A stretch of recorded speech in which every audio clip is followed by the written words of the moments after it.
नाम पर लाखों हेक्टेयर जमीन पूरे देश में है।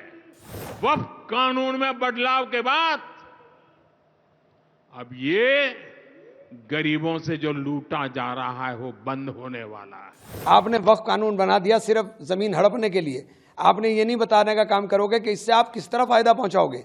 आपने तो ऐसा शो कर दिया कि वक्फ बोर्ड आपसे भी ऊपर था कि प्रधानमंत्री जी कहें कि ये तो अब प्रगति मैदान के ऊपर भी कब्जा, भारत मंडपम पे भी कब्जा कर लेंगे, पार्लियामेंट पे भी कब्जा कर लेंगे। वक्फ संशोधन अधिनियम को लेकर पूरे देश में बवाल मचा हुआ है।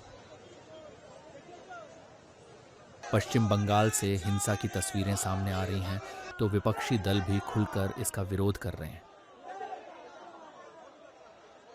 वहीं आज हिसार के मंच से प्रधानमंत्री नरेंद्र मोदी ने वक्फ अधिनियम का विरोध करने वालों को करारा जवाब दिया है।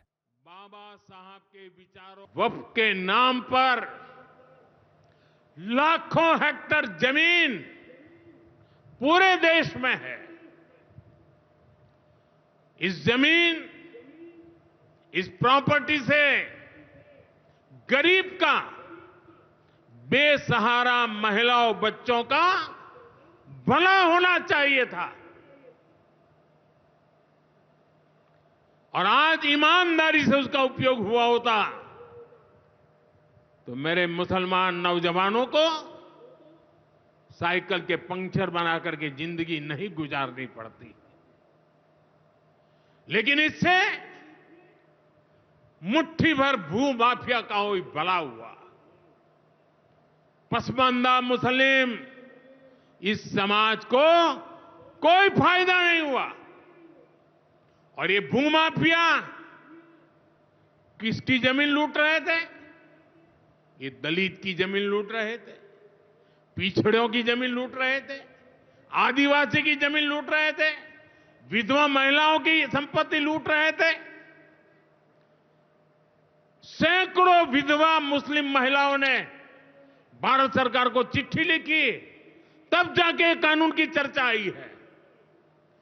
वक्फ कानून में बदलाव के बाद अब ये गरीबों से जो लूटा जा रहा है वो बंद होने वाला है।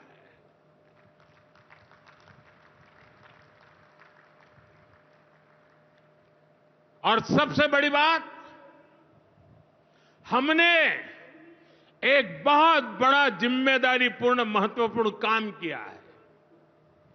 हमने इस वक्फ कानून में एक और प्रावधान किया है। अब नए कानून के तहत, वक्फ के कानून के तहत